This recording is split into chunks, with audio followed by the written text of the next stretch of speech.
So it's 3 a month times 22. Oh, look at these. Mine are really different.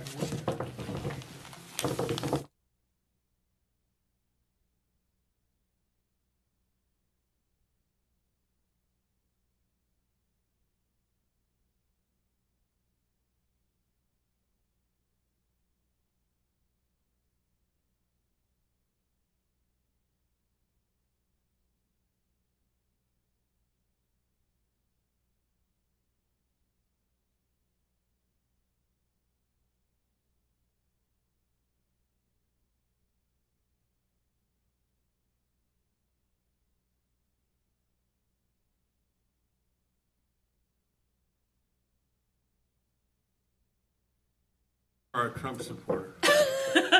And with that, I think Maybe both. It's not I'll impossible. ring the gavel. Is it oh, it's 7:04. Yeah, we should probably get started. Mr. Trump went crazy this week. Trump did go crazy this He week. was, wow. Jamie's calling the board meeting to order. I'm really banging it, just like Jan said to do. So welcome, everyone. Karen, you have the attendance? Okay, great. So as we do the approval of the agenda, I think we need a motion, but then I have So something to moved. say. Great. Don't we need Josie? So He's Josie, not a board member. We don't need her. she's attending to the Taiwanese event upstairs, and she'll be down as soon as she can, so Eli's going to sit in for a bit. But so before we vote on approving the agenda, the executive committee met, and we were thinking maybe we would not meet in December. So I wondered what you all might think about that. If we all feel like that sounds like a promising thing to discuss, we can add it to the agenda. You mean this really is the end? Oh, what would be your last name? There's no new business, right? No, there's no new business, but there may be action having to do with the building. Like I'm hearing lots of talk in the discussion. community and Maybe stuff? that doesn't affect the board, but eventually it might. Right. No, I agree We with you. we discussed with Josie in executive committee today that there is no pressing business for December. I talked to somebody who's Yeah. talking to other people who said they would keep Josie Informed? Sure. Things may happen. but we Okay. don't know about it. Well, we can You can discuss. always call a meeting. Yeah, so why don't we put this on the agenda to discuss? Great. Okay. So does someone move, I guess I could move to cancel the December meeting? Second. Oh, right, to add to the agenda, canceling potentially the December meeting. Thank you, Eli. I second the motion Okay. to talk about whether or not we Thank cancel the you. December meeting. We're getting better at this, at adding to the agenda When business. do we inaugurate the new board? In January. In January. So all those in favor of adding to the agenda, potentially canceling December? Aye. Aye. Okay. So then we can move to approve the agenda as it's been amended. So all those in favor? Aye. Aye. Aye. Opposed? Okay. All right, consent agenda. Is there a motion? So moved. Second. All those in favor? All right. Okay. All right, so we move on to citizens' comments. Has anyone signed up, Karen? Okay. All righty, so, Bill, there you are. Financial reports. Good evening. You have my report for October 31st, 2018. As of the end of October, we have collected nearly 96% of our estimated tax revenue. Actual cash receipts as of October 31st was $15,635,986. And we are currently year-to-date revenue over expenditures of $11,078,591, and there were no line items over budget. Does anybody have any questions for me? Not the kind of report you question. So I have a quick question. The no capital project fund expenditures for October 2018, so the rearranging some of the rooms and other branches into meeting spaces didn't We come haven't out of- actually dispersed any money yet. Oh, So okay. I'm reporting actuals and not accruals on these reports. So once we actually cut the checks for those, then that'll be reported. Okay, got it. Thank you. Yep. Anything else? Okay, thank you. Thank you. Okay, so committee reports. The first up, the executive committee. So we just met, and we talked mostly about the upcoming audit presentation that we'll talk more about in the meeting. And then also, Josie attended the retreat of the Friends of the Ann Arbor District Library recently, so she updated us on how that went. And we discussed just kind of being more regular presence with the Friends, like attending their meetings and things like that. Lynn and I went last month, and I think some people are going to go this month, and just sort of being more present with the activities of the Friends, I think, can only benefit us. So those are the two main things that we talked about tonight, and we'll meet again in December. Any questions? That's important. Yeah, I think so too. I think we talked a little bit about onboarding the new trustees. Oh, right, too. yeah. Yes, yeah, and actually one thing, when we discussed onboarding the new trustees, we thought all of us maybe could do something in parliamentary procedure. Just so that, when we do the adding to the agenda and stuff, right, Victoria's nodding vigorously. Yes.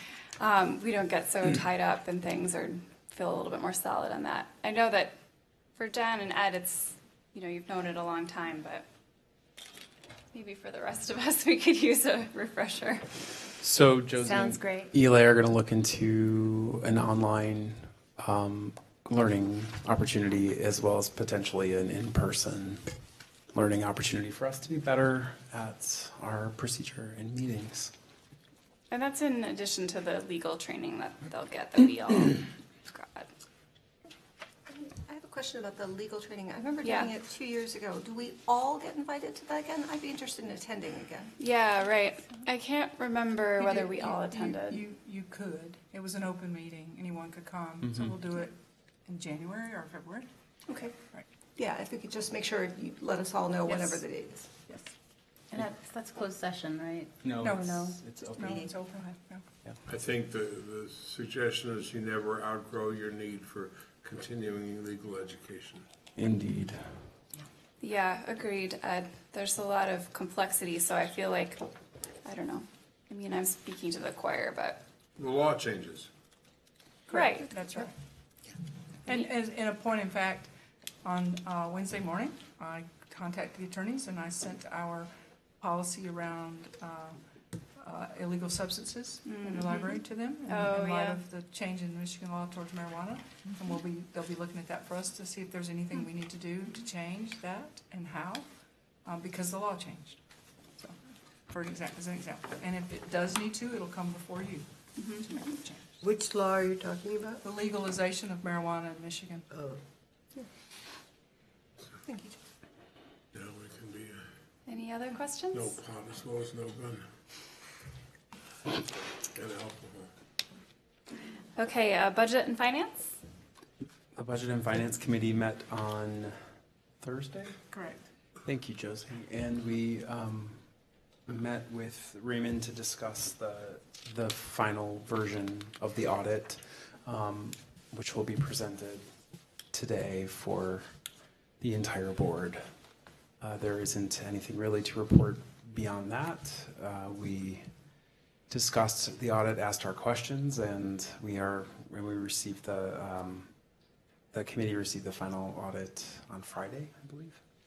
So we'll just wait for that discussion further on in the agenda.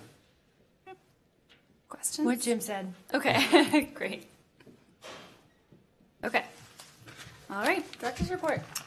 In addition to the one that was written, it was just my pleasure to be upstairs to introduce the I-1 Jan Puppet Theater performance that is brought to us by the Michigan Taiwanese American Organization. They asked me to be there specifically because they wanted to make a presentation to me and to the library. So I accepted a plaque from them that has the I-1 Jan Puppet Theater actors, puppet masters, and on this plaque, but it says, with grateful appreciation, Ann Arbor District Library In recognition of your generous sponsorship and dedication to the success of Iwan Jan Puppet Theater performance in Michigan since the May of 2016, the Michigan Taiwanese American Organization. So I'll have it here if you wanted to see it. Also, they gave me a book, which is something, it's a book apparently in Taiwan that is a very important book about Taiwan. It's Art and Civilization of Taiwan for the collection. So I thought that was very appropriate, and it was special, and it's heavy. So I'm happy to pass it around, but just know when you take it that it's very heavy. In addition to this evening, after the director's report was written, and you received a letter in your ephemera package that I received from the governor of Shiga Prefecture in Japan.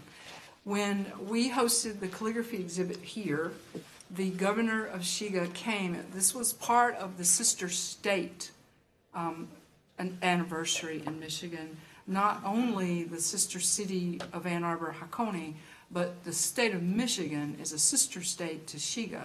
And several years ago, Governor Snyder was there, and he did a huge piece that hung up here in our calligraphy exhibit with this Governor Teizo Mikasuki.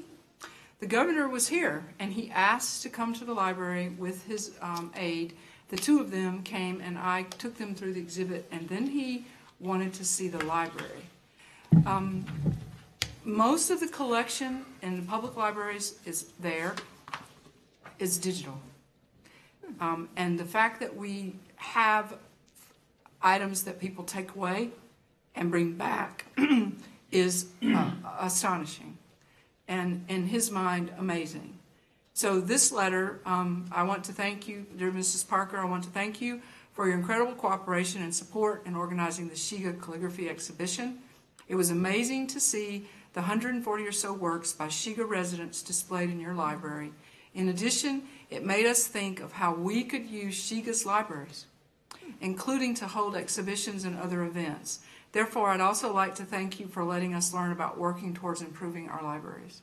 I think of all the things he and I talked about, that's what he took away, is something that I'm very pleased about for him and also for the AADL. And that next year, Ann Arbor and Hakone will be celebrating 50 years as sister cities. The calligraphy exhibition was not only an opportunity for the people of Ann Arbor to enjoy the world of calligraphy, but also a chance to arouse their interest in Shiga and Hakone.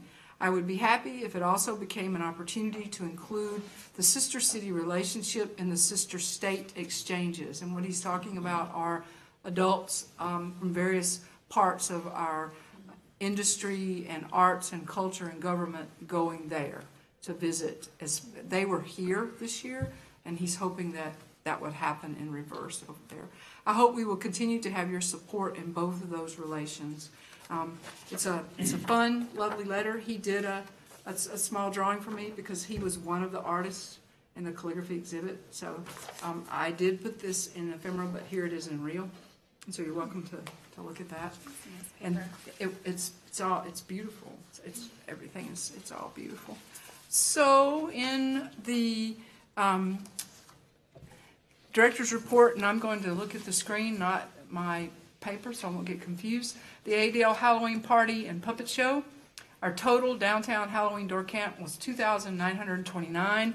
And at that moment in time, that day, that was very close to being the highest door count in the downtown library.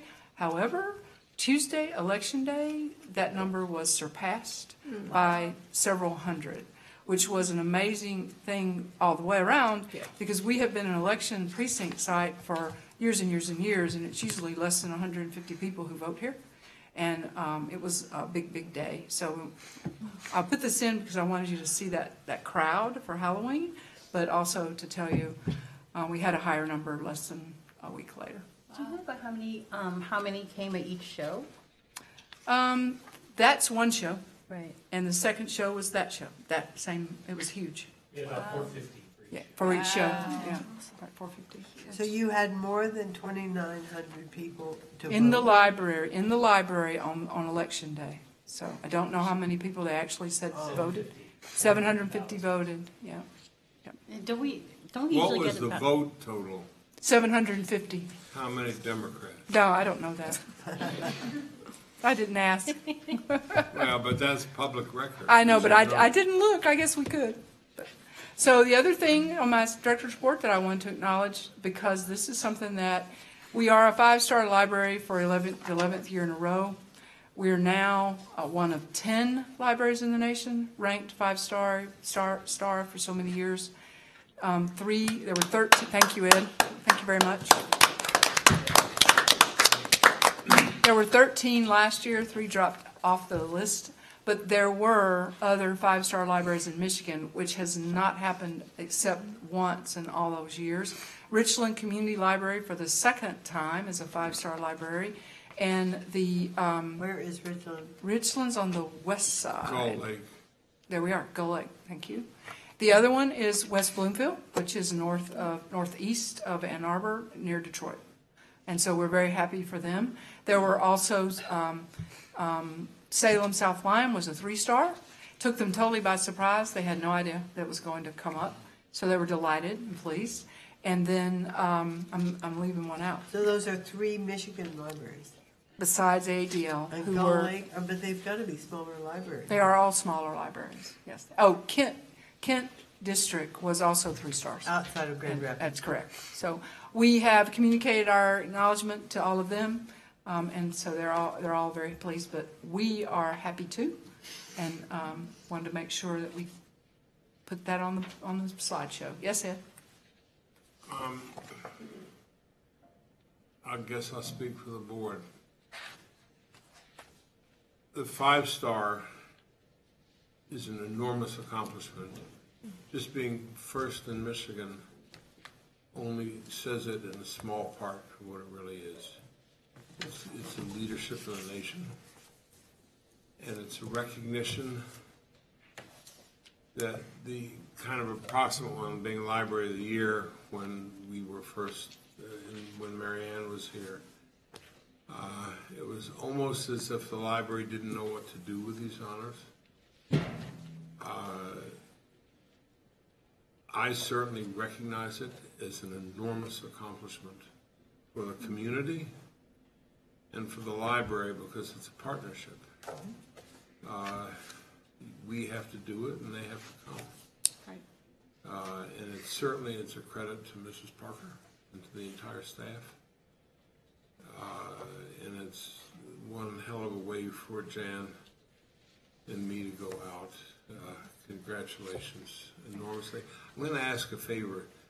You know me, I like to brag about things, and I would love to make certain that in all of our lobbies that there is a clear public statement congratulating our patronage on their accomplishment and telling them what we have all done together, because I just,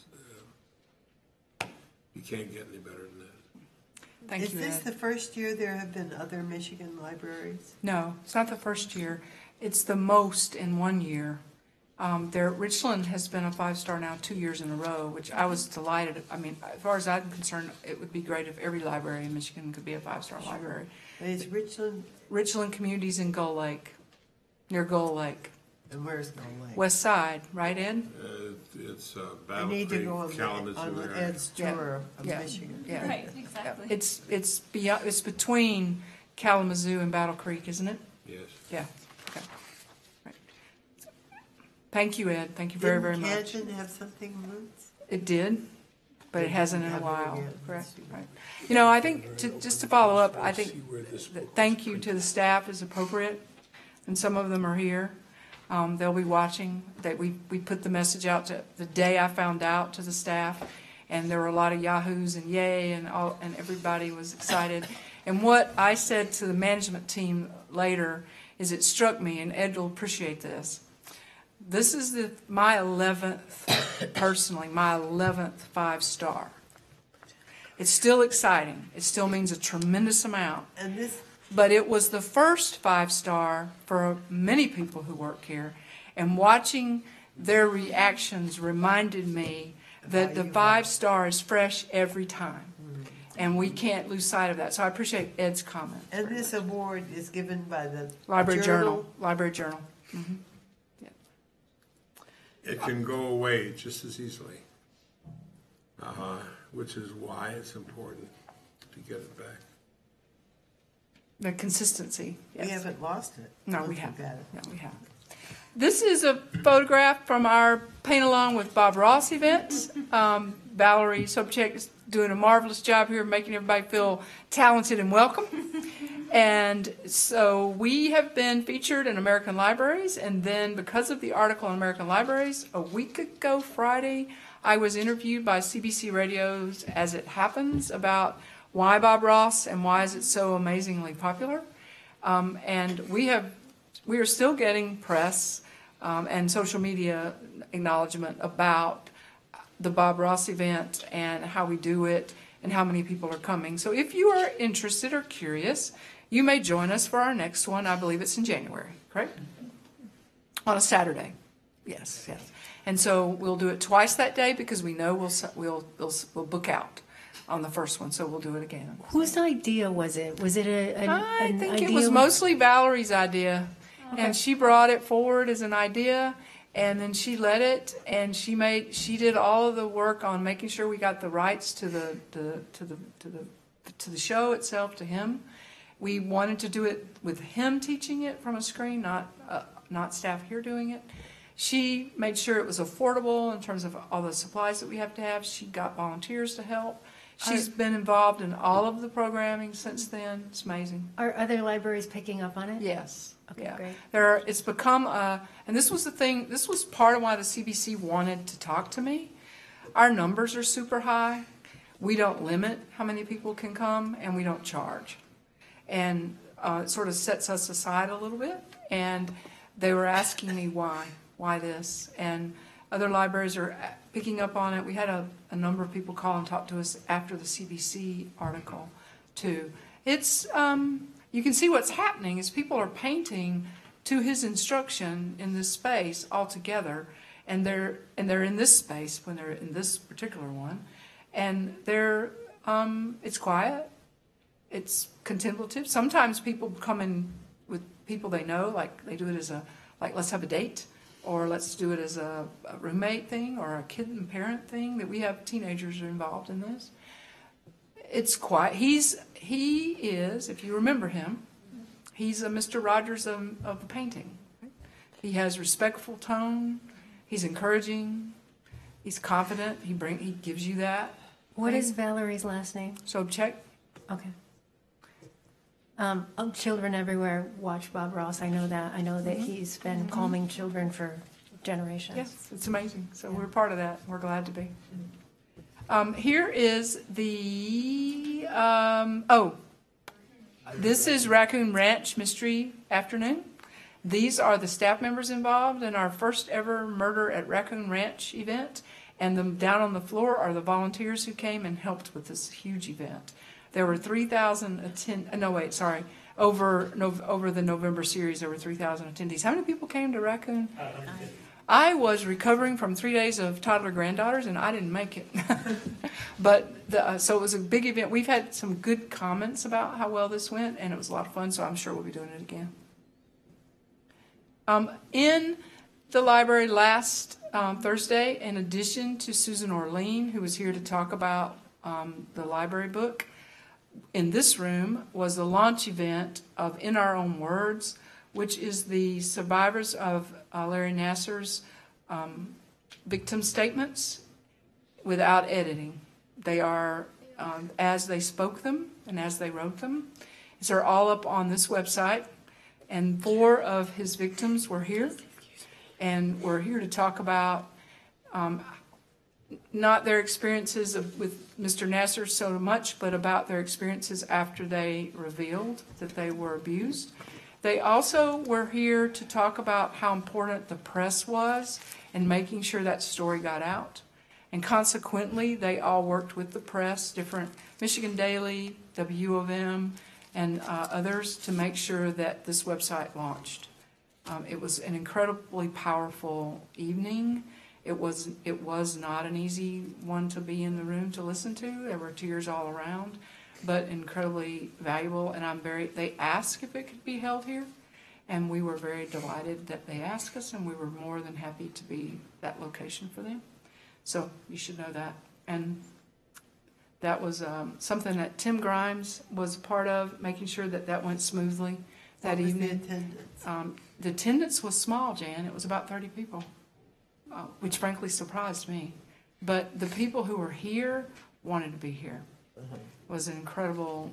Each of these young women now have gone on in their lives past their athletic lives into professions, most of them.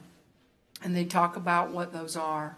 Almost all of them have something to do with survivor services for women who have been abused or raped, and how they are trying to make sure that the general public understand that 8 and 9-year-old children don't lie about these things when they go to a trusted adult to tell them that someone's hurting them. They don't lie. And that we don't believe children when they say these things to us is our failing as adults. It was very powerful, very powerful. What was the attendance for the librarian? The library book, Library book. about 300 Good. upstairs, yes. And then on Sunday afternoon of the weekend before last, the Fifth Avenue Press launched its 5 new titles. 3 of them are children's books, and one is a fiction whodunit by We Thought We Knew You, and then Setting the Record Straight is another novel, and it's YA, young adult. Oops, we lost it. Okay. I want to just point out that the Paint the Night is a book by Tracy Gallup. Tracy is a well-known and awarded children's writer and illustrator.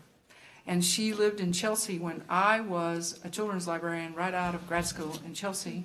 She lived around the corner from the library. And Tracy was already doing dolls, wooden dolls. And I have one in my office. And Tracy, for a very little bit of money, did the artwork for our summer reading program the year I was a children's librarian in Chelsea. So I've known her a long time. She has a very successful writing career. She's published, and she chose to do this book with the library. She wanted that experience. The Snail I Love You book is a partnership. Becky Grover is a quilt artist, and the Miss Platt and Willa Teal is the daughter, a little girl. They wrote the words. Becky Grover did the art with quilt and then photographed it. They did a Kickstart campaign to pay for the first printing, because the library publishes these books digital. If you want them to be printed, then you have to negotiate that with Thompson Shore generally, as who most of these are published by, right? And so they did a Kickstart to get the first printing paid for, and then now their books are selling and they're paying for it on their own. Akina, the crocodile, is done by a husband and wife. He did the art, and they worked on this book together for over, how many years, Colleen? You know the answer to this? 5 years? About 5. Colleen knows the family who did this. I was an early editor of this book. Yes, right. And this is a fabulous book in terms of its color and execution. So Linda Cotton, I can't see, Jeffries was there, and I'm trying to remember, I talked with her. She had been working on this book for a long time, and she never thought it would be anything other than the story in her head. And then she heard about the library being a publisher, and she pitched it to the library.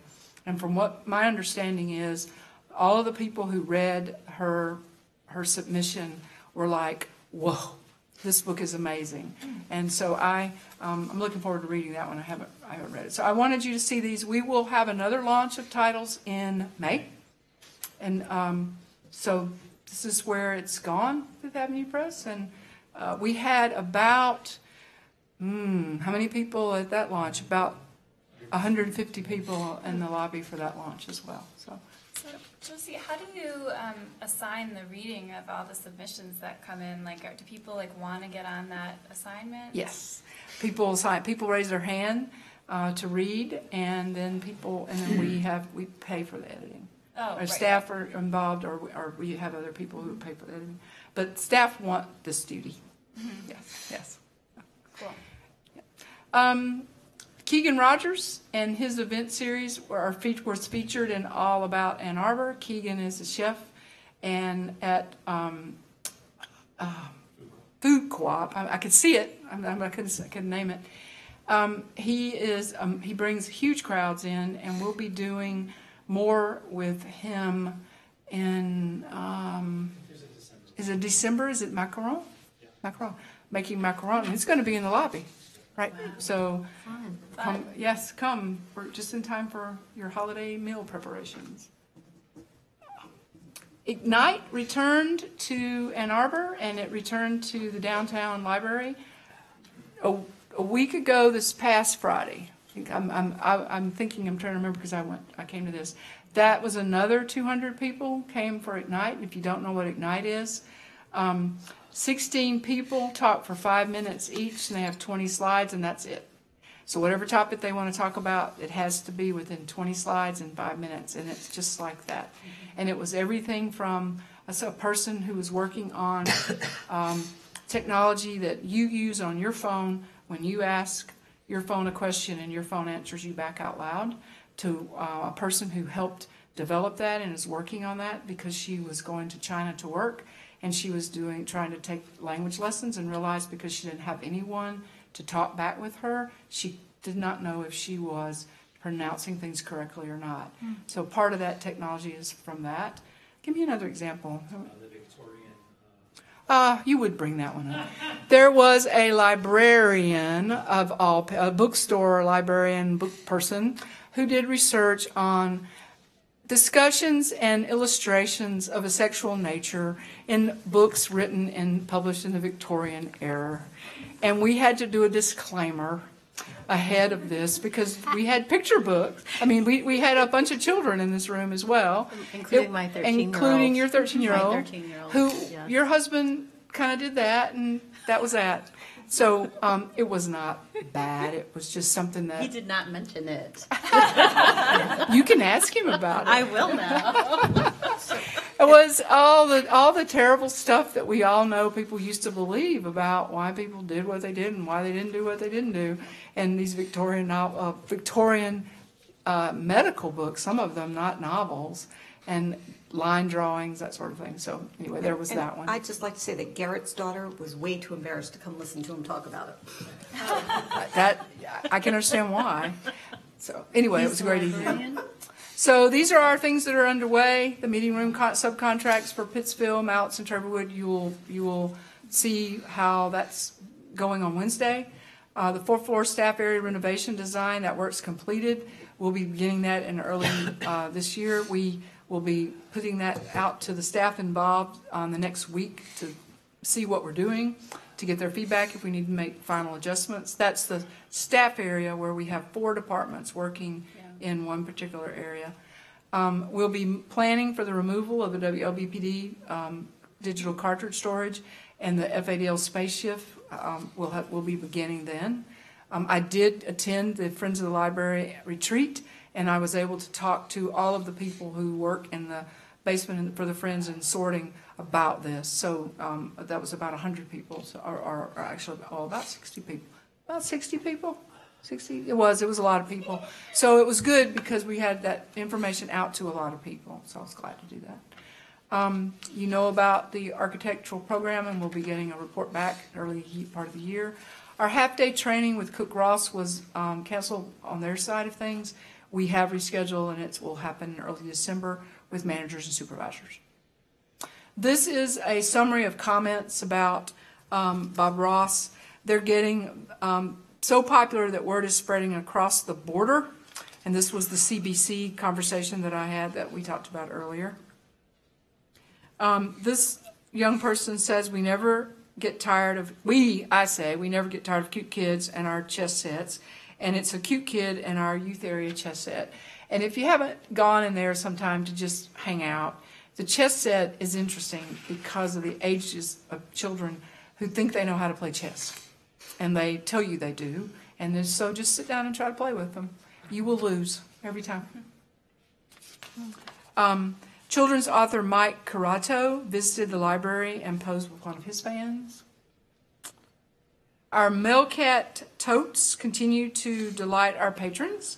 And you saw a comment about that in my director's notes about somebody was really happy that Melcat was back and they thought the tote bag was a great idea. This is the tools collection, helped to make a few Halloweens even more special. Our event lights were used for a fundraiser at the Sal Gaz Grotto Club. They did that last year. They checked out a bunch of material and used it for benefiting the Washtenaw County Shelter Association. And then our giant Connect 4 and Jenga sets made a patrons Halloween party a blast. I can tell you from my own personal experience, I have a 14-year-old boy in my life, and he checked out a lot of our light equipment for a big party event at Open Middle School, and he timed it so that the date due was after Halloween. And then he set his whole house up and his whole yard up for this light show. And you walked up the sidewalk and it tripped it, and you were tripping. It was pretty amazing. So, and he was letting people know it was library stuff and they could get it too. So, yeah. Summer, this is second grade visits, and you all know we do this annually. So here, these are kids from Lawton Elementary, and they couldn't be happier. And this person, Matt Nod, wrote in, happy I can get tea and these at my library. And this is a Westgate slide. And this is a Westgate slide. And look closely and you will see the child who's playing with a new Everbright.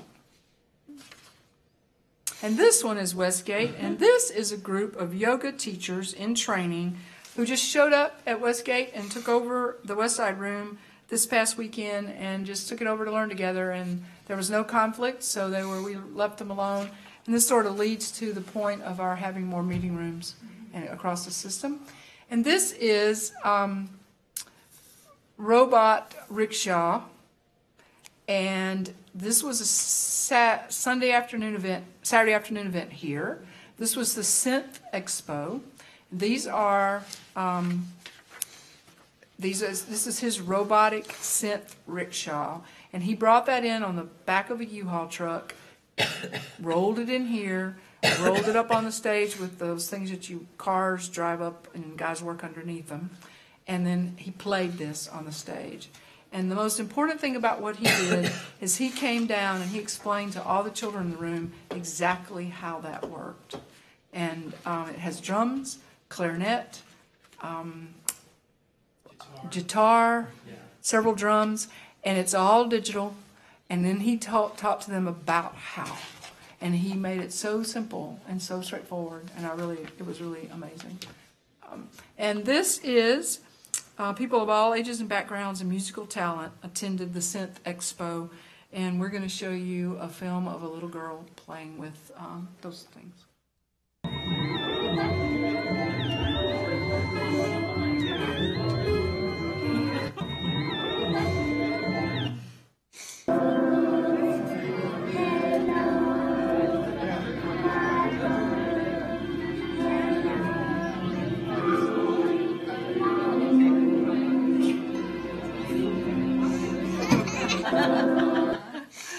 The theremin, the first one, we hear a lot about a family takes a theremin home, and then it comes back pretty fast. I believe that. We've never told our children they can check it out. So that is the director's report. So it was a good one. A lot going on. Pretty amazing. So thank you. Oh my gosh. Josie, can you tell us, have there been events where we've tried to turn people away? We did, for the last Bob Ross event that was held, I don't know, a couple weeks ago, we had the lobby full, and we pushed people to the fourth floor auditorium. Okay. And then I think we had to turn a few people away even then. That was 155 people. Okay. That was a Thursday night, and it boy. was raining, Okay. and we still had to turn people away. When we do this on Saturday, the last time it was over 200 people, and we split it. And we knew and we did it on purpose. We were ready for it. So the one in January, I believe, is a Saturday, and it will be a split, so too as well. So, we try so hard not to turn people away. We had an event over the weekend at Trevorwood where naturalists from the U of M came and talked about being a naturalist and what naturalists do. That's the type of program 4 or 5 years ago might have seen 35 people maybe. It was 200. At Trevorwood? 99 What is the adults and standard? 99 What children. is the cutoff? How many people can you have? in It's the- about how many people are safely in the room. So we watch people sit on the floor, people stand around the edges, and people fill up It the used to be, chairs. I remember we used to have speakers, and the fire department would only let so many people come in. Every room has a fire department code number, but it's generally a pretty high number. It's about getting out. It's about making sure there's egress and way to get out. And those new libraries do So that do you well. do it by door count, how many people are coming in? We watch it. We look and see how people, we don't let people pack in where you can't see or where you're walking on each other or anything like that. We haven't had a situation like that. If we did, we would stop it. We would stop the door count. Do people say anything when you turn them away? I mean, is there? They're disappointed. They're disappointed. And what the library tries to acknowledge how many people are here and we're So you sorry. give them a number? I mean, how did they No, know that no. there are too many? Jan, this is exactly why we have been using the lobby. Yeah. Because of this exact question. Because if we take the programming that we've been offering and we have not been able to fit people in this room for a long time. Right. And then we've redone the fourth floor auditorium to be able to do that, but we don't have the sound system there. That's something that didn't happen. So we have to do that to make this better. The lobby is the only room in the library system where we can put hundreds of people safely in a space and be able to get them out in the event of a fire or some other emergency. And that's why we're doing so much in the lobby. I see. Right. But we That's have to why. move entire collections to make that happen. We do, and that is why the decision was made to shift the fixed stack collections to the second and third floors and to spread them around because they had more room up there to expand the fiction collection and the CD collection, that part of the AV collection.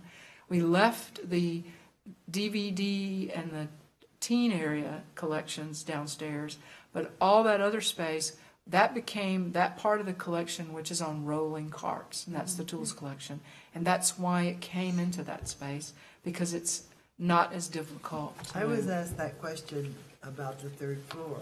People who came tonight said, well, all of our tables that were around, what is this usually used for? What's usually here when you don't have the table? What's usually there, did you know, And I Jan? did, and I told them about the fact that we had to be able to use the spaces differently, and therefore it was there. I said it was the teenage room. It Sofas. isn't now, it was. Now, it's a quiet room area upstairs because that's where the magazine newspapers are. And some of the, it's where I'm trying to remember, Eli, it's the literary fictions up there. But we had sofas and things there. And the local history collections up there. So when those tables are not there for an We have event like comfortable tonight, chairs and things. there are armchairs Yeah. and a big sofa. That's what and the Right. round sofa. Mhm. That's what I told them. And that's a much more quiet area. Yeah. The teen collection moved back down to the first floor. I told them it was for quiet teenagers. That's okay. They exist. We can wish. It's a good question. Thank you. I just want to congratulate you on a brisk period of programming. There's always lots happening here, but October was exceptional. And November has been the same. And then we start again a little bit late November, early December. We have another series of programming in the lobby. So I think it's important to acknowledge the library staff Absolutely. because of all of the moving and shifting that has to happen every single time and pulling it together to be able to, I mean, there's no way we could bring this many people in the library if we didn't approach it this way. And Have we had keep to doing increase it. the staff in order to do that? We have, over the last couple of years, increased Yeah. staff in certain parts of the Yeah. organization, yes, in order to do that. It did. The Susan Orlin event was very popular, and I was talking to a volunteer at work, and she said she was coming over to the event, but she didn't understand how it could be in the lobby. And I was like, well, let me tell you. And I said two things. One is, now we can move things in and out of the lobby on, rolling carts and tables and so forth, and that allows us to use a space like a public gathering space, which points to the need for a space like that in our building. But more importantly, just to speak of the ingenuity of the staff in using this building to its absolute complete capacity and limit, and thinking creatively about how to get more people in here for events. So I was very pleased to be able to talk about those two things. Thank you. I think what I'll say about that, and probably will say this. Since 2012, the mandate from the public was to make do. Mm-hmm. And what I'll say about making do is expensive. And we try hard to make do economically and carefully, but it's not inexpensive to have to move things all over the place. That time that we use, staff time that we use moving all of that is expensive. Mm-hmm. I also want to share one more anecdote as a patron. This past month, I had a lot of work to do that was after work because I was reviewing proposals for a particular grant in the arts, and I spent quite a bit of time at Westgate as a patron doing that work, and really have never felt more grateful to have the new Westgate than when I had about 25 hours worth of proposals to read, and I could sit there and get a little bit of noise and a little bit of coffee and a nice chair, and it's worth sharing because I'm also a patron. Thank you, Jim. I spoke to folks who were coming in on Halloween, and I asked them where they were coming from, how often they come to the library. And we had quite a few locals with young families who arranged their entire schedules around the library schedule. Coming downtown, and I was really, really moved to see, at the same time as families are coming from the parking garages, coming off of buses with kids in their costumes, coming into our front entrance right alongside our most vulnerable community members. Everyone's going at the same time, different reasons, right next to each other, and I was really moved by that. So thank you to you and the staff for being able to provide this essential resource downtown. So I guess I feel like I don't want this to go on too long, but I have something to say too. But so the numbers that you talked about for that, the Naturalist at Traverwood, and I mean, when I worked here, I can envision that program being down here on a weeknight. Maybe you're right, 30, 40 people would come. In a work meeting today, there was discussion of something we were going to try to attempt, some sort of, it's like a public art kind of thing in my library. And they were like, oh, well, maybe there should be a community aspect to it, and maybe AADL would be interested in doing something, and people are very anxious about promoting it and getting people to come. And, the people who knew AADL were, all looking around the room at each other, if AADL is involved in this, I have, no worries. It will be awesome. People will come to it. Everyone will know about it, and it will be a complete success, and we will have to worry not at all. And, you have just, this incredible reputation around town, and it's because you are so, you just, ace all of this stuff, and it's just growing and growing, and, yeah, literally bursting at the seams here. When Jan asked a while ago about the staffing, what I'd like to say to address that part of this is that what makes ADL, how ADL is able to succeed at this is ADL hires the talent it needs to accomplish these events and these jobs. librarians are not trained as sound techs. Librarians are not trained to do AV filming or any of those podcasts or any of those things. Librarians have a unique role, an important one in libraries, and they have for a long time, and they will for a long time to come. But they are no longer the only essential professionals in a public library. And what AADL has done is hire those other essential professionals to get this work done. And it's why there's a 5-star for 11 years in a row. It's why you have a program like a natural history program that's just people talking. And people come with their children and they love it. And it's 200 people.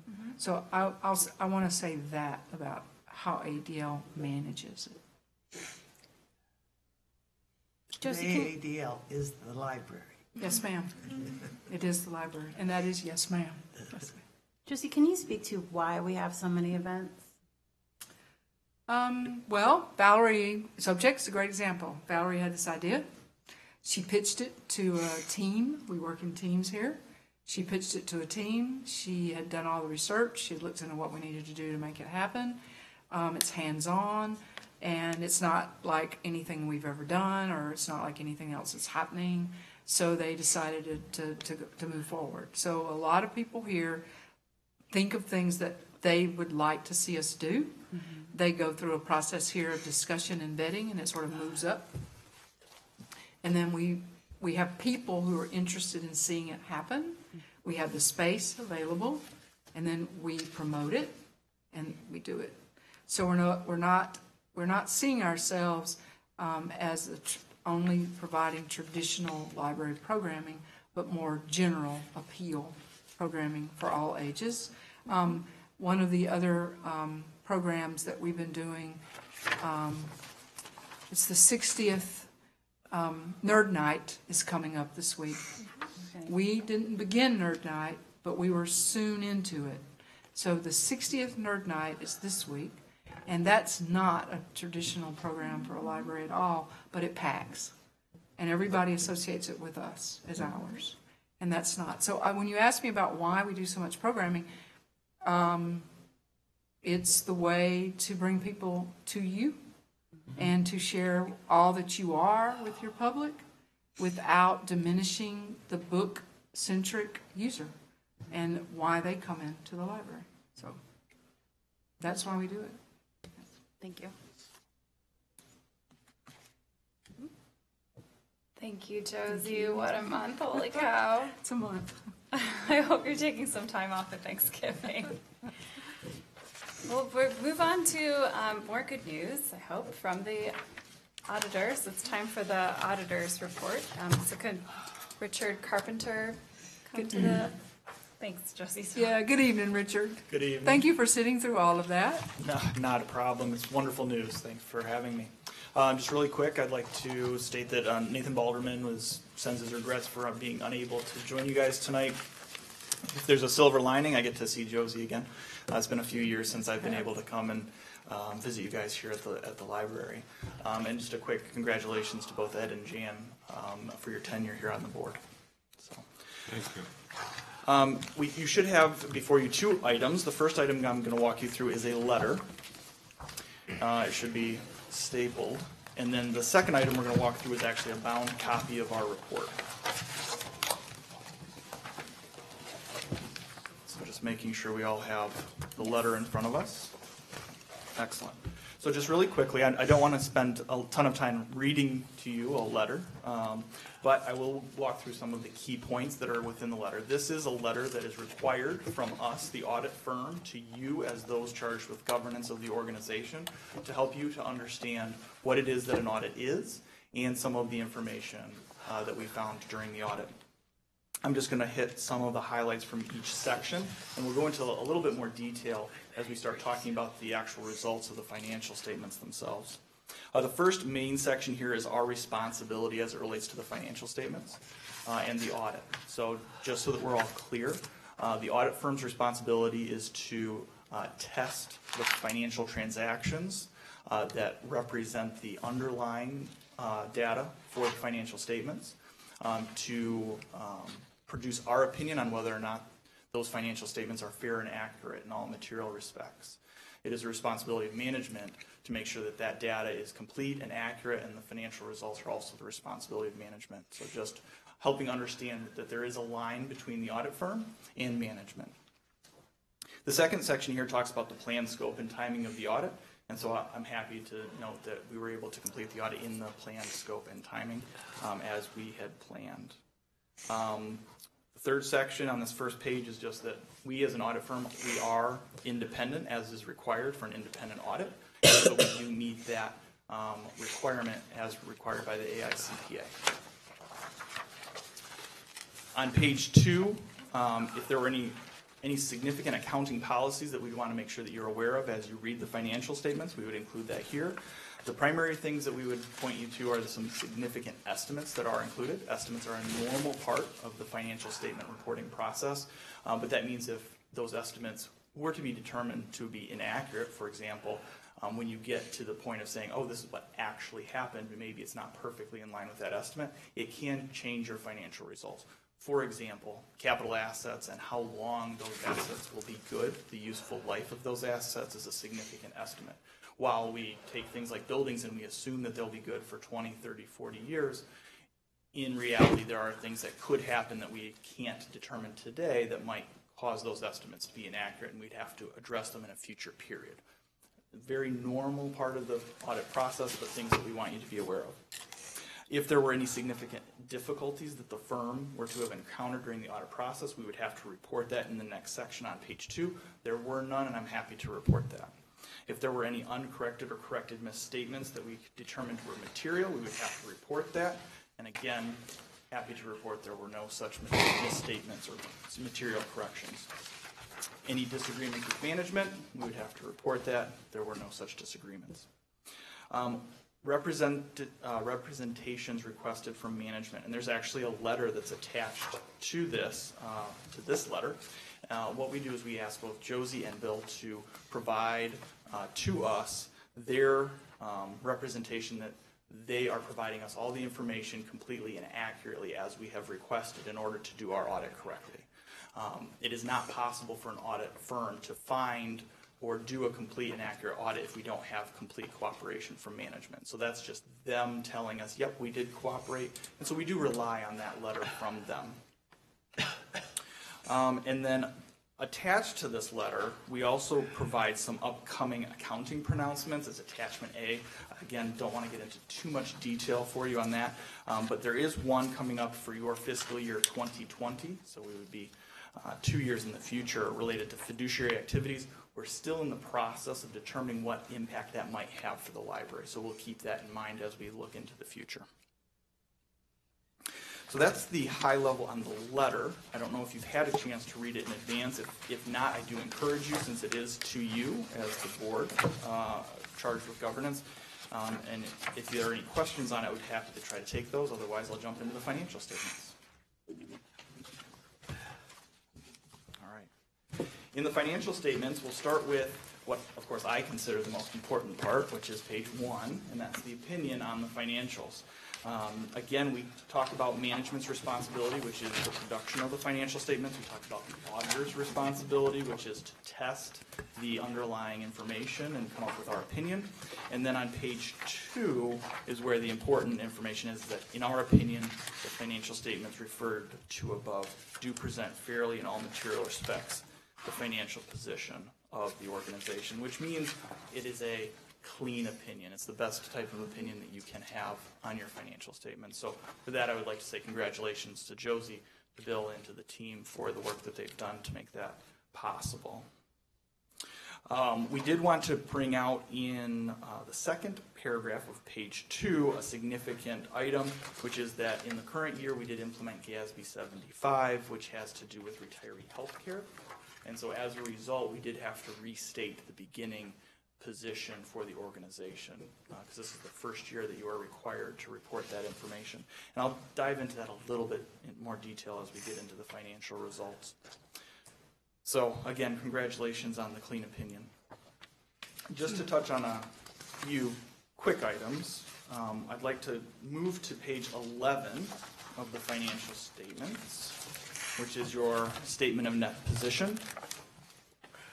So just quickly, we have, at the end of June 2018, we have total assets of just under 35 million. Deferred outflows, so this is a new type of transaction, a new type of item that really comes into play when we start talking about pension and retiree health care. But for all intents and purposes, you can treat it as if it's an asset. So because it results in something that is you're going to be able to use in the future to pay for your either your pension or your retiree health care. So about $500,000 in deferred outflows. Liabilities, 3.5, almost 3.6 million. And of that, you have about $2 million related to your pension liability and about $700,000 related to that retiree health care cost. And I point those two out because we're going to talk about those two numbers in just a little bit more detail in a moment. And then you have a deferred inflow of resource, again, related to primarily the pension and the retiree health care, of about $300,000, resulting in total net position of $31.4 million. Now, not all of that is money in the bank. You have about $26 million of that is tied up into your capital assets, your building, your bricks and mortar that is not spendable. You do have some of that that's restricted for endowments, some that's non-spendable, $325,000, some that is expendable, about $40,000, and then you have about $5 million that is unrestricted. So in general, that's the amount that we would have the ability to utilize in the future for needs of the organization. If we move on to page 12, that's an increase over the prior year of about 1.6 million, which is a good indicator of the health of the organization. I wanted to point out the two items because the pension and the retiree health care are new this year. And so if we move back into the notes to the financial statements, page 20,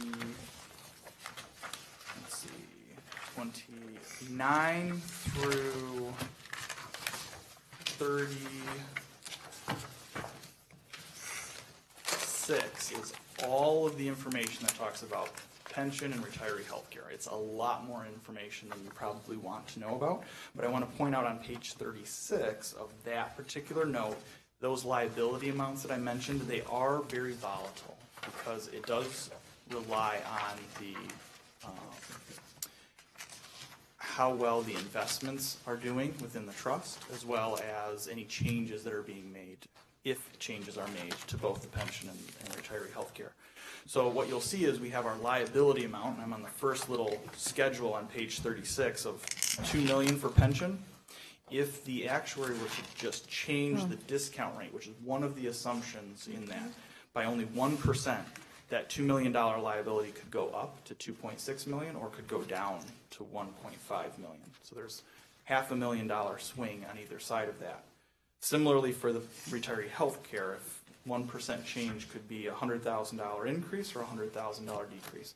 So just something to keep in mind, and something I like to point out to the board is the accounting standards can be very complex, but some of these things, little changes can make big differences in some of these numbers. So just something to keep your eye on as you look at these particular liabilities going. Richard, can I ask you to explain a little bit more about what pension fund this is? Where this money is? So Is this not the MIPSers? So yes, so this is included in the Michigan Public School Employers Retirement System. And is it not so that when the last person here who receives benefits through MIPSers retires, the library's liabilities go away?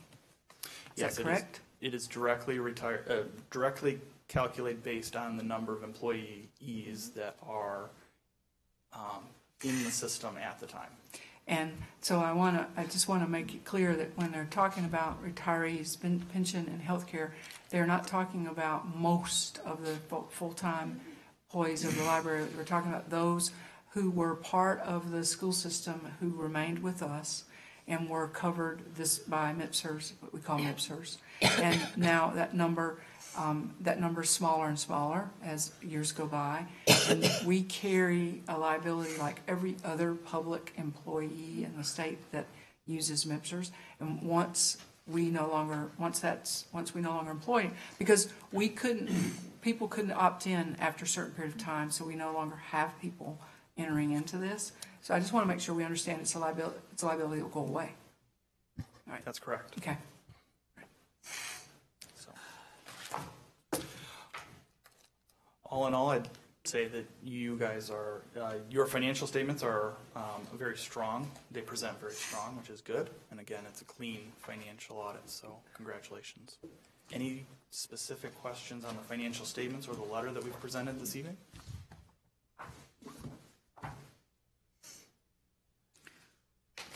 If not, thank you so much for having me this evening. Thanks for being Thank here. you. And before we move on, I know we really wanted to congratulate Bill, and this is an achievement, I think, to have a perfectly clean audit and to have prepared all of the material. That's like a lot of work that I think deserves to be recognized. So, Yes, thank you. congratulations. Congratulations. Thanks, Bill. I would like to move to accept the 2017-2018 financial audit prepared by Riemann, and that all resolutions and parts of resolutions that conflict with the provisions of this resolution are rescinded. I second. Oh, Ed beat me to it. All those, or any discussion? I've read these, I reviewed these, I'm on the committee with Jim. I'm very comfortable approving this. Yeah, great. Thank you. All those in favor? Aye. Okay. All right, that brings us to snow removal. Yay, snow removal. It's Right gonna in snow time, tonight, I right? think. No, don't say it. I'm sorry. Good evening. Hi, Len. So, I'm back again. Since the last meeting, we did put our snow contract out on the street for bid. It was listed on our website and two RFP hosting websites. And I think everyone's been provided the results. So it would be our recommendation to go with AM Services that currently does our lawn contract. They've been a good vendor of ours and very, very strong contractor for us. Any discussion about that? Yeah, so I guess I have a question, Len. Are all four firms bidding on the same work, or were there any differences in terms of No. what they said they would do? No, we gave them an RFP to bid on. And so, yes, they actually had the scope. I received a few questions, not very many. And from the hosting sites, we didn't receive any bids. So these were local contractors. And are you recommending AM Services because you think we'll actually get a better, they're not the lowest bidder, of course. They're not. And are you recommending them because you think we'll get more timely service, better service, or they'll actually cost us less because we won't be paying staff to have to deal with them as much? All of the above. They're a local company. They do our lawn service.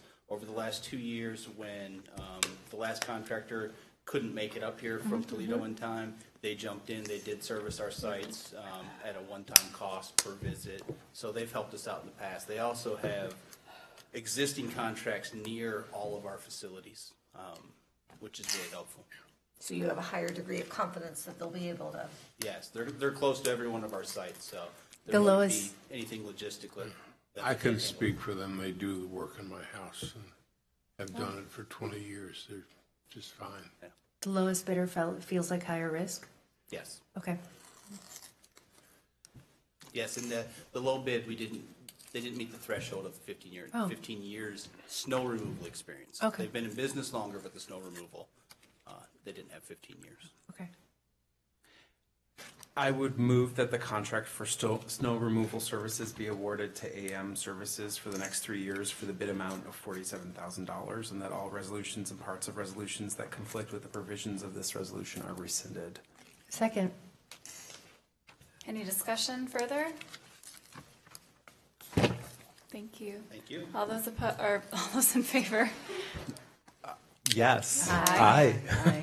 Anyone opposed? Okay. All right, I think that you look like you want to beat Jim to reading this one out loud. Oh, I'm done reading. Okay. Is it me or? So we move along to a resolution of appreciation to Jan Barney Newman. Lynn, would you Should like I to read read it? The board resolves, one, that the Ann Arbor District Library would like to officially thank Jan Barney Newman for her 12 years of outstanding service as an Ann Arbor District Library Board trustee. Two, that the Ann Arbor District Library Board would like to recognize Jan Barney Newman for her dedication, leadership, and commitment to the library, community, and staff. Three, that all resolutions and parts of resolutions that conflict with the provisions of this resolution are rescinded. Time for discussion? Second. I'll second that. I'm sure we all would. But yeah, now time for discussion. What am I going to do when you're not sitting to my left? You'll be fine. So I just want to point out something about Jan's dedication to the community. Can you guys tell how sick she is sitting next to me? Yeah. Yeah, and Jan, I'm going to miss you too. And I just want to say thank you for all the years that you served on the board before I did, the hard work that you did for this library. Thank you. I would like to make a comment, if I might. I talked Jan into this. You did. I did. Jan was my neighbor for many years. I have many times, she doesn't always know it, deferred to her judgment as being better than my own. I can't believe that. And I'm absolutely truthful about that. And I would say I would miss her, but I won't be here to do so. It would not have been the same without you. And I mean that in more ways than I can say here and that I'm willing to say. You've been a wonderful trustee. Just wish you were still a neighbor. But such is life. Anyway, it has been my privilege to serve with you. And I will vote yes. Thank you. Thank you, Ed. Jan, I think it's hard to picture the board without you and without Ed. I think I can't even, it doesn't feel like the board to me. I think it's going to be really strange. But that's always true as the board changes. I know, but I mean, you both just bring such, you each bring something, Gravitas. no, but like you each bring something that's your own and very important to the board. And I think that you, Jan, I just can't get over how, like, the high standard that you hold yourself to. I don't think I've ever met someone who holds themselves to such a high standard and then is so willing to admit when they feel like they haven't, like, made the grade, I guess. So it makes me feel like I want to be a better board member, and I think that I don't know how to think about how the board will be without someone like that on the board. I'm just wondering how you'll all feel once you catch this cold. But seriously, Good riddance. we've been, I think it's been the library's privilege to have been able to work with you for so long on this in this way, and that's like they're applauding for you. It's the program upstairs.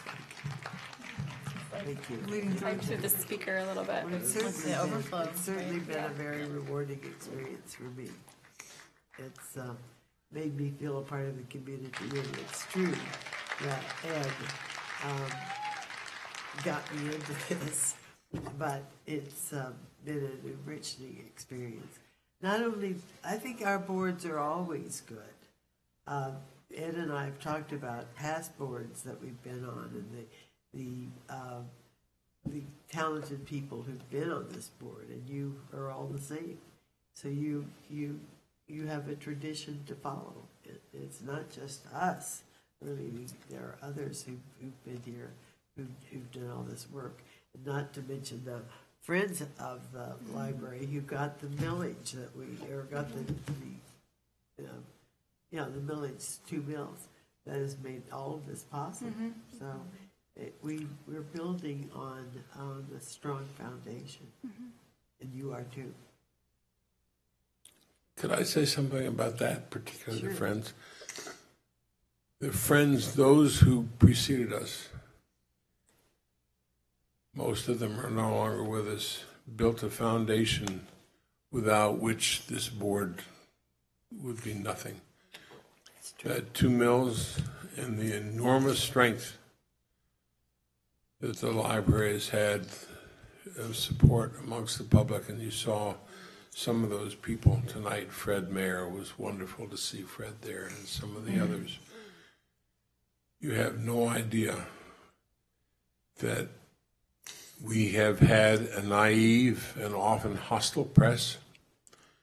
We have had community leaders who ought to have known better and had a nerve to call themselves community leaders, being unsupportive of what is, in fact, obviously a 5-star community gem. And it has been my privilege and Jan's, and certainly my privilege to sit with Jan. But we would have been nothing without those who preceded us. I'm stealing your thunder here, I realize. But it was that mention of the Friends. They were critical to our success. And if somebody doesn't say Lee and Bob Gunn, we will have been remiss. That's right. Lee and Bob Gunn were the Yeah. ones. That's right. Okay, vote. All those in favor? Aye. Thank you. Okay. Can I make a resolution? Yes. I move that the board resolves that the Ann Arbor District Library Board would like to officially thank Edward Suravel for his 22 years of outstanding service as an Ann Arbor District Library Board trustee. Also, that the Ann Arbor District Library Board would like to recognize Edward Suravel for his dedication, leadership, and commitment to the library, community, and staff. That all resolutions and parts of resolutions that conflict with the provisions of this resolution are rescinded. Can I get a witness? Second.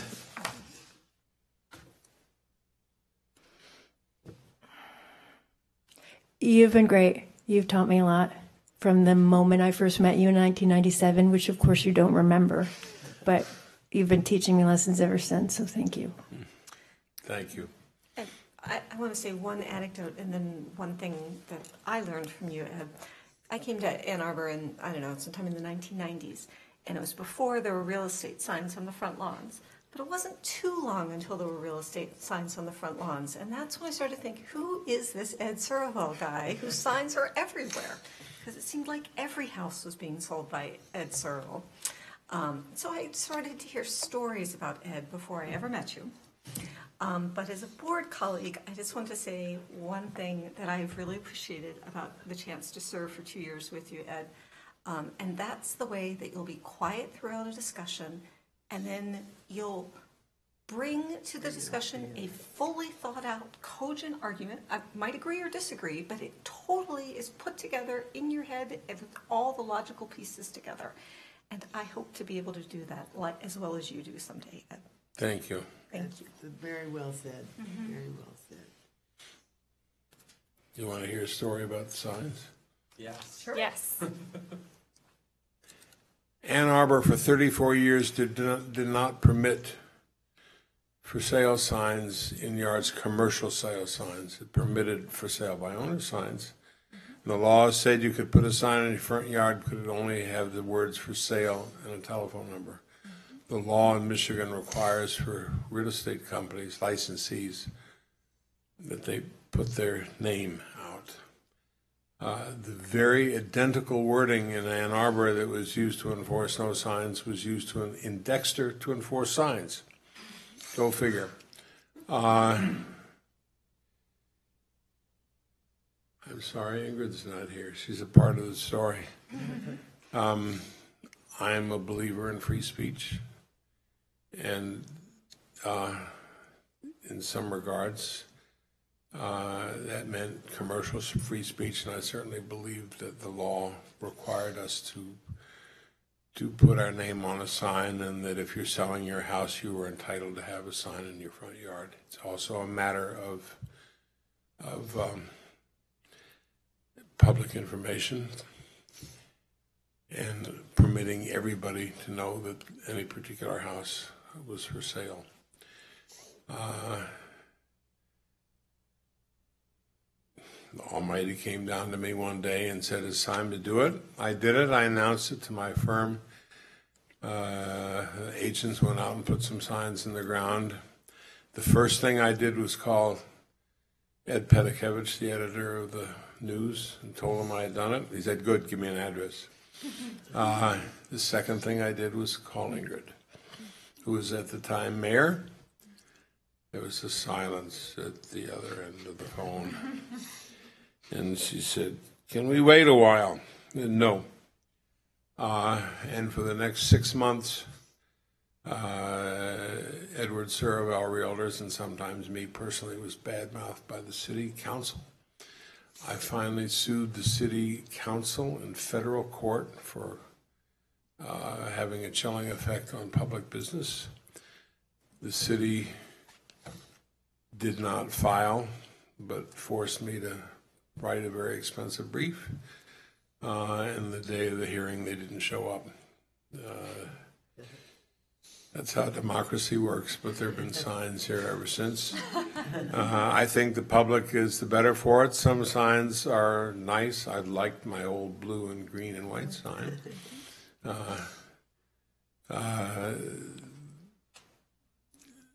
What year was that in? 98 or so? It was in the late 90s. It was probably 95, 96. I don't recall. I'd have to go back. But that issue gets brought up to me frequently within the last month. And here again, thank you very much. I'm touched. But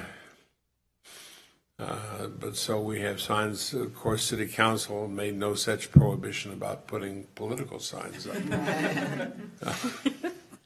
Absolutely none whatsoever. For a while, they required you had to take one down for everyone you put up. That did not work. But such it is.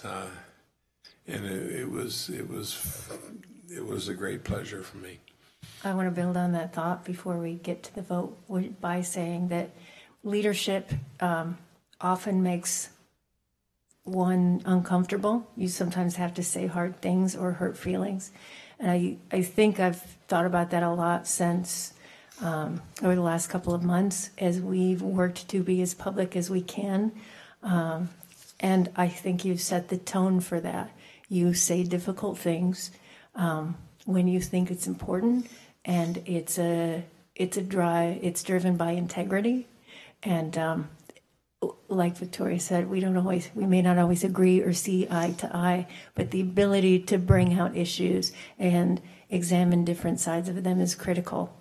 And thanks for being willing to play. Thank you. It's been great fun. It has. All 22 years. I had made a list which I wasn't given a chance to read in public. Of the approximately 8 to 900 meetings I've attended, of the $6,380,000 in fines and fees that have been collected since I've been a trustee of the library, 6 million? of the approximately 22 million people, which is 3 times the population of the state of Michigan, that have come through our doors, and of my greatest pride, and there are a number of them, that we have not had one day of labor strife since I have been a trustee of this library, that we have built 4 new branches. When we took over the library from the public schools, we had this one building and a radon-infested branch out at Loving, and a couple of sorry, unhappy rentals. And each one of them had its defenders. This is the best we can do. But the effort that the board and the dozens and dozens of people who've served as trustees have taken to bring our facilities to a world-class standard. And the fact that we have done it by and large without acrimony within the board,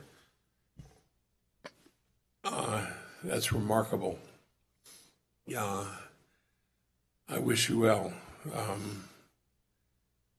I am certain that life will go on without Jan and me. And I can assure you that Jan and I will do well without continuing the 800 or 900 meetings that we've attended. Well, I have to make a correction. Mr. Mayor gave me more credit. He said that I entered the board with Ed, which I didn't. I was an ex officio board member of when it was the school board. And I attended meetings and I guess said things that he seemed to remember. But I did not join the board when Ed did. Quite a few years after. No, Jan was very polite at not pointing out that Fred was wrong. No, that would have been horrible. Yeah. But you should know. Yeah. I do think that what's been such a kind of revelation and also just an honor of serving with both of you is the fact that Ann Arbor has caretakers in this community like both of you who really care about holding these kinds of assets that we have in the library in the public trust and making sure that we all take care of the long view. And, you know, I mean, I've lived now in this community for over 20 years, and this library was a gift to me when I was an 18-year-old who arrived here. And it's in large part, you know, due to the service and work that you both have done over these years. And I think you've really instilled in us the importance of caring about this community and caring that this resource is executed fairly and equitably and in such a way that it will be here for, you know, many generations to come. It's recognized as one of the valuable public institutions Absolutely. in this town. Absolutely. We have to keep in mind. And our schools and our library are the most important things we have. We are very lucky to be able to continue to do this work, building on the foundation that you both have created. Exactly. Thank you. By the way, think of it, that this institution is the most frequently visited public institution in any good community. People come here 100 times more than they go to the police station. Yep. 100 times more than they go to City Hall. At least as many times as they go to the parks and actively use them. This is the soul of a community, and you would not want to live in a community that did not have a good public library. Point out also that in my 2 years, we have spent close to $250 million of publicly raised tax funds to support ourselves, and that the public is committed heavily, and that we are responsible for the husbanding, shepherding of those funds and making certain that they're well used. And it's been an honor to be a part of it. Thank you. You're here. I think my favorite thing about you, Ed, is that you always ask where people live, and then you can see in your face that you like know what that means when they say.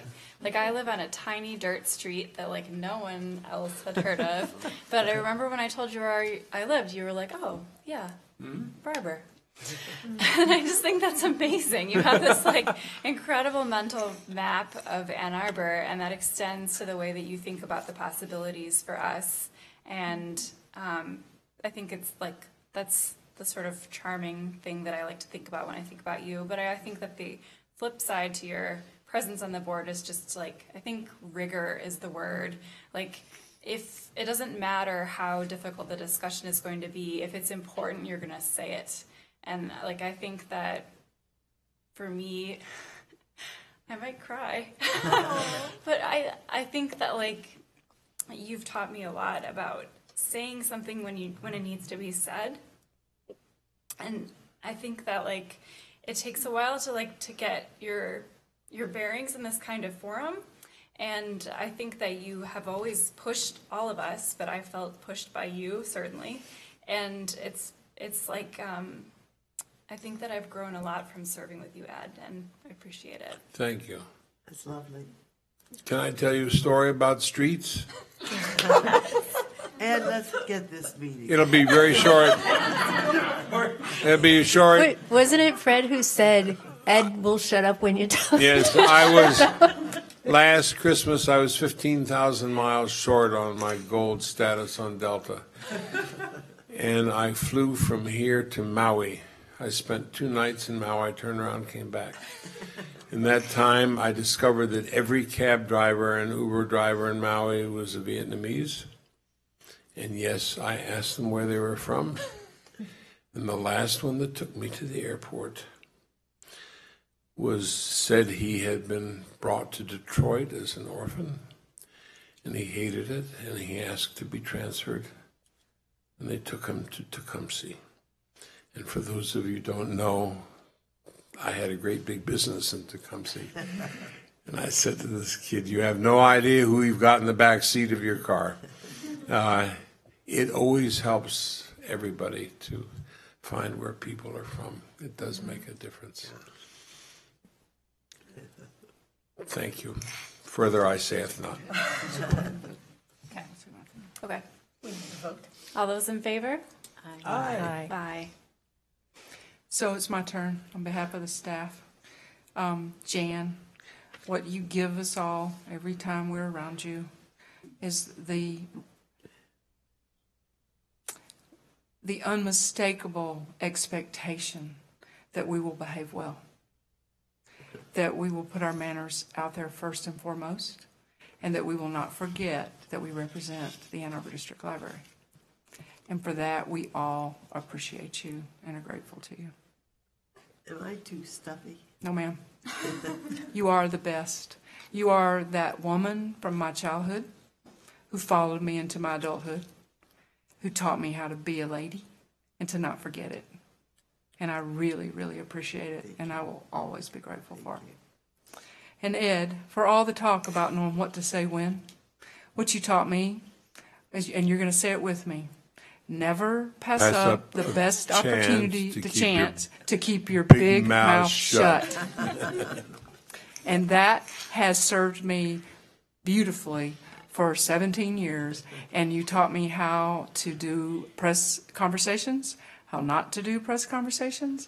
You also were that person through many years of public meetings, some very difficult, who I knew intellectually had my back, as well as emotionally had my back.